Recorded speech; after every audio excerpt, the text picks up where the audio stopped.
So, here's the letter. 4th of July 2019. Dear Senator, greetings. If you're holding this letter in your hands, that means that it was not intercepted. That's good. My name is Nisin R. Lopez. I'm a 43-year-old Cuban-American artist based in Miami, Florida. I am contacting you in order to denounce a hideous crime that is being perpetrated against me here in the United States of America. Contract stalking and electronic weapons assaults sponsored by corrupt folks in positions of power. Yes, I am a targeted citizen. I've been experiencing organized harassment sponsored by the authorities since January of 2011. This thing ruined my life. You might be saying to yourself, what exactly is organized harassment, right? Well, this is not easy to explain. One could say that contract stalking is bullying on steroids. Covert harassment, organized group stalking, or community-based mobbing is pretty much a form of political repression, extrajudicial punishment. Organized stalking is a secret program of the US government designed to destroy targeted individuals emotionally and psychologically through dark neurolinguistic programming and negative aversive stimuli. We're talking here about a multi-layered interagency program.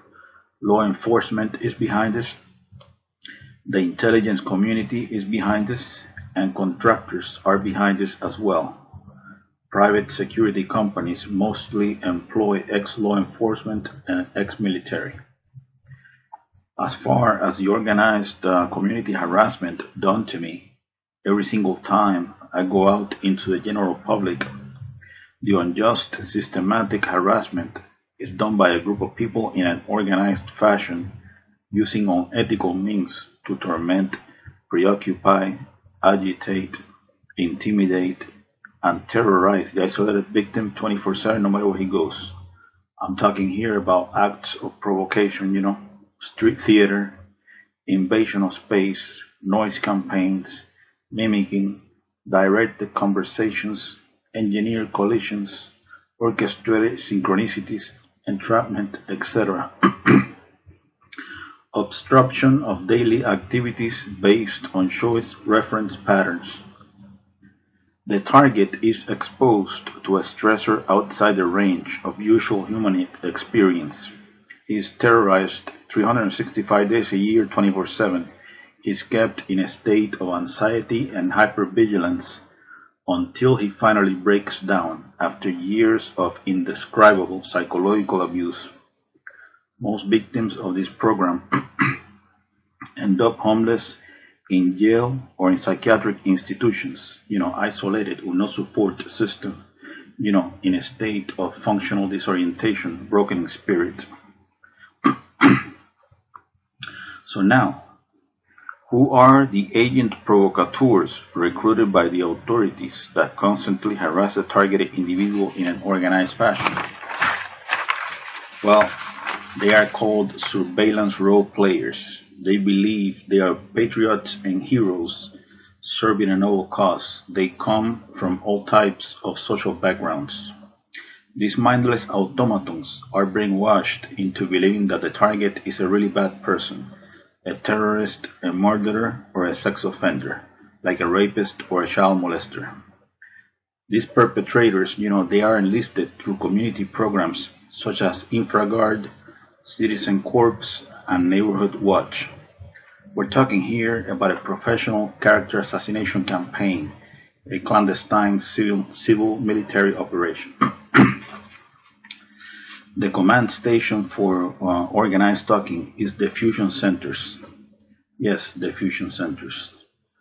The primary fusion center in Florida is the Florida Fusion Center, Florida Department of Law Enforcement, which is located in Tallahassee.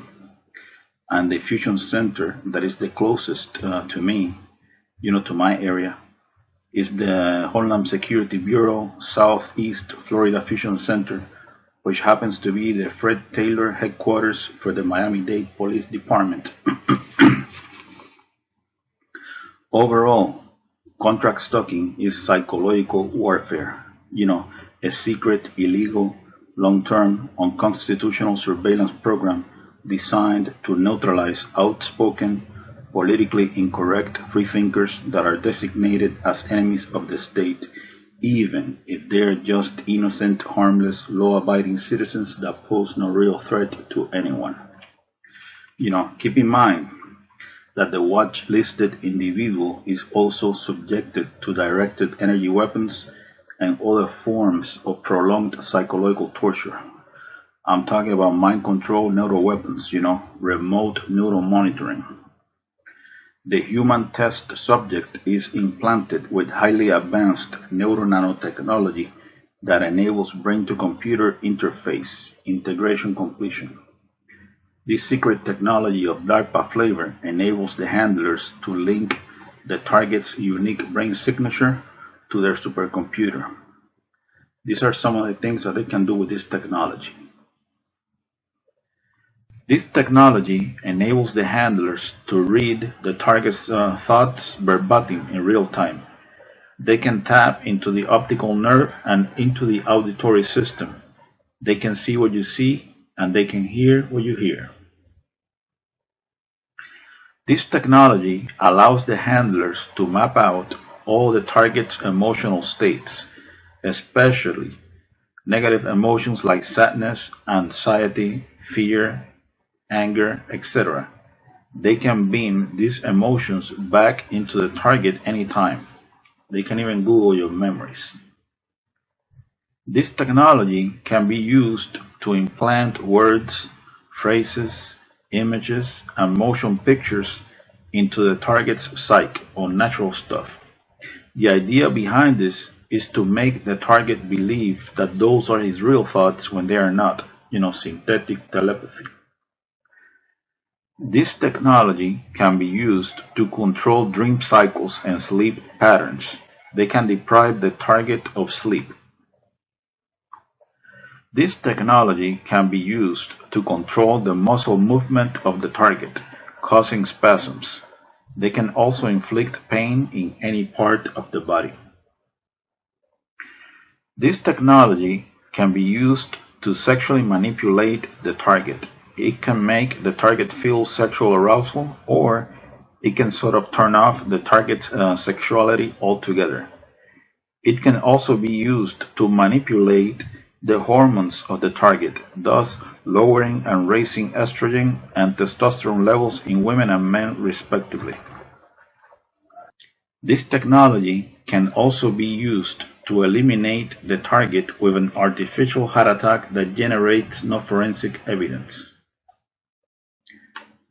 Really amazing stuff, right? All the experiences of the subject are stored in a supercomputer that predicts behavior based on past choices. I think the ultimate end of this program is to create a digital clone of the target's brain. They basically got control over your thoughts, feelings, emotions, sensations, etc. Full spectrum dominance, So now, the leader of clandestine operations in the CIA, Elizabeth Kimber, she doesn't know anything about this nasty behavioral modification program. General John W. Raymond, commander of the Air Force Space Command, he doesn't know anything about satellite weaponry and microwave bullets. The director of the Defense Intelligence Agency, Robert P. Ashley, he doesn't know anything about neurosynaptic chips and trauma-based mind control. The Principal Deputy Director of National Intelligence, Susan M. Gordon, she doesn't know that targeted individuals are being forced to lash out. The Assistant Attorney General of the National Security Division, John Charles Demers, of the Department of Justice, he doesn't know about this legalized lawlessness. The director of the FBI's Terrorist Screening Center, Charles H. Cable, he doesn't know this horrendous surveillance abuse is taking place. The Undersecretary of Homeland Security for Intelligence and Analysis, David J. Glow, he doesn't know anything about this black ops. Of course they all know this is going on. They got mainstream media on a leash so that they don't spill the beans. The puppet masters behind these programs, behind this personality disintegration program, because that's what it is, they will do anything, and I mean anything, in order to justify a multi-billion-dollar national security, counterterrorism, corporate military intelligence, police state complex, multi-billion or multi-trillion, who knows, Think, for example, about how much money has been invested in projects like the brain research through advancing innovative neurotechnologies. This transhumanism agenda is big business, that's for damn sure.